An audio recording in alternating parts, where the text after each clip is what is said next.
What up, baby? Welcome back to the channel, all 97,000 of yous. It's crazy. I appreciate yous all tuning in. Before we even start this video, do me a favour, drop this one a like, help it get into the algorithm a little bit, and we'll try and hit that 100,000 subscribers. Maybe by next week, never mind the end of the year. Okay, so you know on this channel, we like to cover the relationship between muscle and fighting. It's the age-old question of, does size matter in a fight? We've done plenty of videos covering this subject, and a couple of days ago, you might have seen I posted these two videos here. Fragile Bodybuilder humbled at Fitness Expo, and Gangster Bodybuilder gets humbled in front of crew. Proper strong title game there, Marty. And in these videos, we were talking about our good friend, Joey Stacks. He's a bodybuilder, he's a bit of a gangster, he's been to prison before, always finding himself in trouble on his YouTube channel. And if you would have watched my video the other day, you would have seen Big Boy, he's another gangster YouTuber, pull up on Joey Stacks. And Joey Stacks, you can see right there, pulled a knife out on Big Boy. Joey Stacks was saying that because Big Boy is 270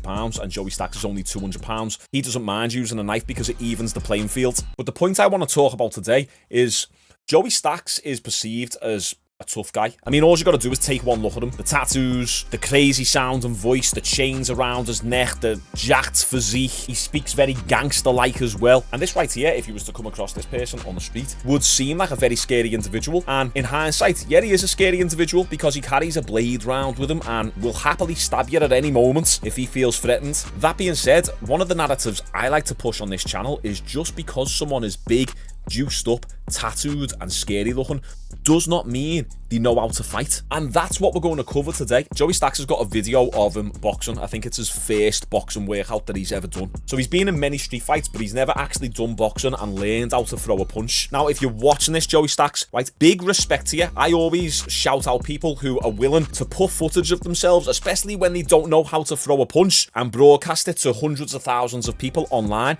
It does take balls. You've got to swallow your pride a little bit. So what we're going to do today is react to this boxing footage and this boxing workout of Joey Stacks and just see how he moves, especially for someone who's quite jacked. We'll break it down and hopefully learn some lessons about the relationship between being jacked and being able to throw a punch. Okay, let's get into it. Right, 5 minutes skipping then, so that'll be a lot for someone of his size. Maybe light on my feet, huh? He says, I'm light on my feet, but he's actually jumping and using too much energy rather than just lightly staying on his toes. So Joey Stacks here, he's using a lot of energy because he's jumping. Look at the kid.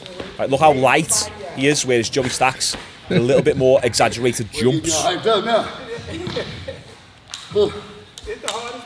He's knackered already. He's done like 2 minutes. And the hoodie's got to come off. 4 minutes? 4 minutes. That's not enough. It's a mix today to see your hand-eye coordination. You can't give him hand-eye coordination. No, just the basics. You got to see where he at. He said, we've got to check your hand-eye coordination. The other kid said, you can't give him hand-eye coordination, meaning like it's just naturally built within you. But then the boxing coach said, no, we need to actually see where he's at. Find out his starting point pretty much. He tired as shit. Yep. He tired as shit. It's the most cardio I got all year. This is going to be funny. I can already tell. The workout begins. This is going to be funny. You're just working your jab. Let me see a jab, then a 1-2. Jab 1-2. Right, he's going to do some shadow boxing. Something wrong. I know I need to be standing like this.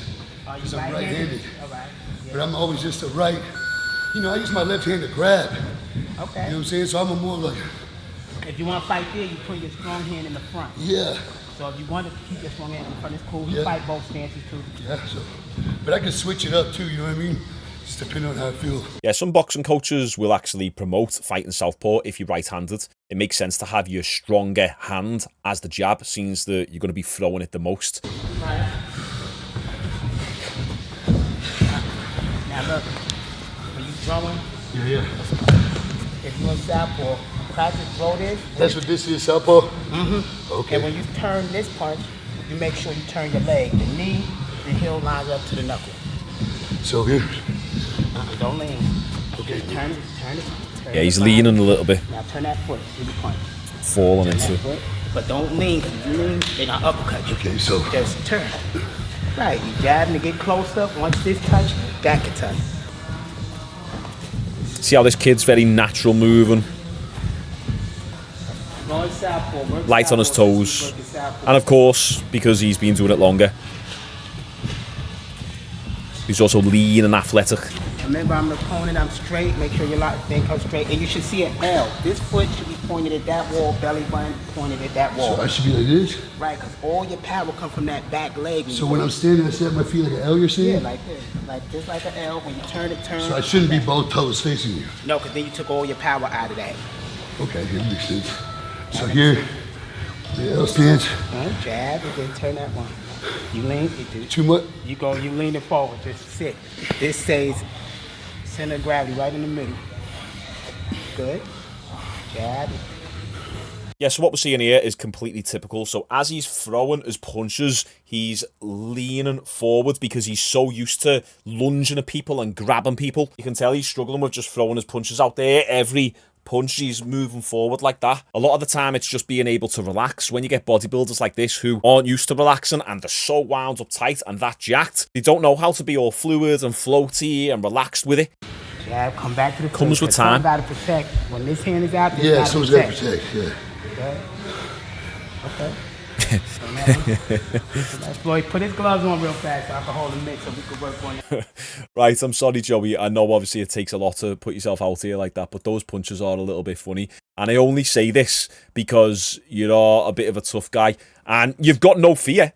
You'll go up to anyone like that fella in the video the other day at the fitness expo. You went up to him and you stepped to him, the mob enforcer, and you was ready to go, so it seemed.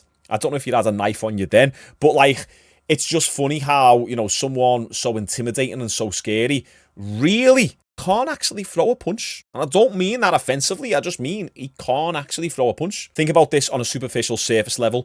Pretend you don't know these two individuals and you haven't seen this video. Who would you rather fight? This guy here, Joey Stacks, the tattooed up juice monkey with the crazy voice and who's super intimidating, or this guy here with the dreadlocks who looks a little bit unassuming? Most people would probably choose this guy, when really this is the actual killer, the one who's got deadly hands. Too much of a street fighter, man. Hell yeah, you trying to just get in close and grab him. Yeah, take a bit of That's it. Even still, though, as a street fighter, he's still going for a punch. Okay, he can grab you. But if you're trained in both striking and grappling, you will still be able to out-strike and out-grapple Joey Stacks, despite the fact that he's jacked and he's had all these street fights, just judging by his technique here. And I'm just like, man, I'm so used to fighting. I guess it's called southpaw. But I've never really used my left, except for maybe a Hail Mary, or just to grab you with it, you know what I mean? I was just known for just grabbing them and just hammer fisting them in the face as many times as I could, you know? That worked pretty good.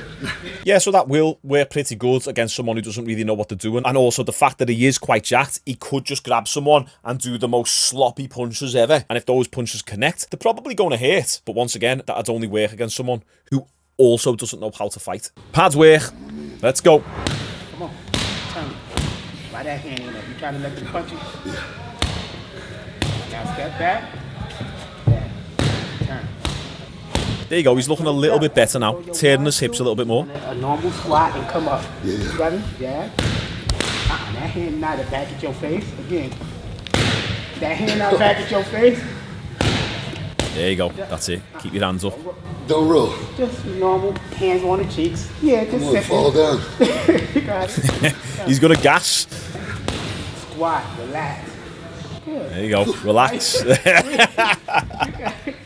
He's knackered. His left leg is like, It's look at all that like calf, look at that thing. That boy's on fire. You got it. You have to break it. You got to work on that turn and that just. And that, my friends, even if you're not really that good at fighting, is the key to beating a bodybuilder. Just try and make the fight last longer than 20, 30 seconds and he'll gas out. Oh yeah, I know that. But you got to be shoulder width. You didn't turn it. See there as well, he was leaning ever so slightly. Watch that cross. He leans forward right there. See, he's just got that little lean forward. See, he's leaning into it slightly. Yeah, he won't keep that left hand, that right hand up. I knew it was coming. You got to get the hand up. Where that hand at? You got 25 push-ups. Oh shit. Come on. On your numbers, 25. 25 press-ups, Joey. You got to protect yourself at all times. It's easy for him. The 25 is like a breather. I'm glad I started martial arts as a kid. drilled so much discipline into me. You look at your teachers, your sensei, your sifu, I'd rather take the hit. your coaches, almost as father figures. Move this way, get away from that strong hand. You're trying to set up that strong hand. Just squat. Right.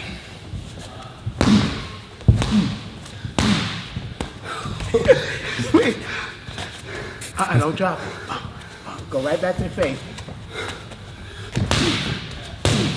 What the coach is trying to teach him here is just a basic parry. He's just trying to get him to block those punches and anticipate those punches. Just getting his reflexes a little bit more reactive. But you can also see he's throwing that right hand and then it's coming back down to here before he throws the left hand, which is just leaving him open all day. And this is just a beginner mistake. No one's going to nail this down to a T when they first start. Go back to the face and protect yourself.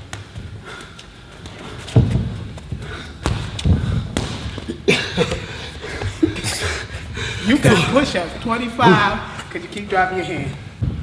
Deep breath. We only got a couple of seconds. His arms will be burning right now. Okay, time. What we also have to consider, I've trained with enough bodybuilders in my time. Usually what happens is they want to show their power. I've trained with lads before and they throw big haymakers. After 5 of them, they're gassed. And that's why it's all about staying loose and relaxed when you're throwing punches. I know when I go back to kickboxing, I'm going to be like, wound up, tight. And it takes a few sessions to let the shoulders relax and get all that nervous energy out of you. So when you are a complete day one beginner, you're super uptight and it takes quite a while to lose that. Okay, so now he's going to do the heavy bag. Be in your southpaw stance, you're going to be working your jab, turn. Then you're going to step over the same thing. Jab turn. Have you ever worked with somebody with this much muscle on them?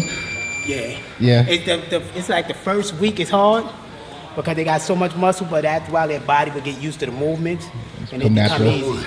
You said step to the right. Always step to the right. If you southpaw, you want to get away from that strong. That's it. So he's getting him to step around to the right because he's a southpaw, so you want to get away from the power hand of your opponent. Yeah, he's leaning into that punch. You almost want to see your punch as a whip. It's out and back in. You want to retract it just as fast as you threw it. There shouldn't be any leaning. There shouldn't be any pause on the end of your punch. Out and in. You know how hard it is throwing punches from a swivel chair? See, these are hard punches, believe it or not. You was in the fight. You see his shoulders are filling up with lactic acid now. While you tired, keep working. Keep working. You're not tired. That's Keep your mind working. playing tricks on you. You're hitting all their chests, breaking their chest down. You only got 40 seconds left. Come on, you working. Add some of them steps. Yeah, there you go, bit of power. Some ducks. A little squat. With your hands on your cheekbone. Oh shit. 35 seconds. You're almost there. Working for a 2-minute breather. My left arm.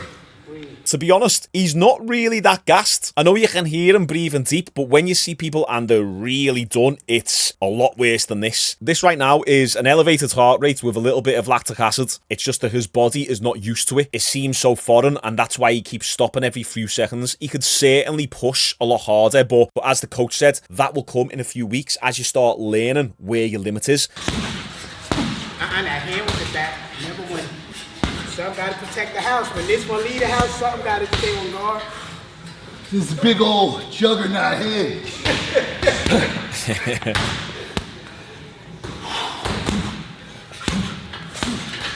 Yeah, I dropped it. Needs to rotate a little bit more. It's like when I drop it, like I use it for power, but really I'm leaving it wide open. Work, you only got a minute for Come on, work. That's how it's supposed to be. Come on, Stacks. Let's go. Dig deep. Just keep working.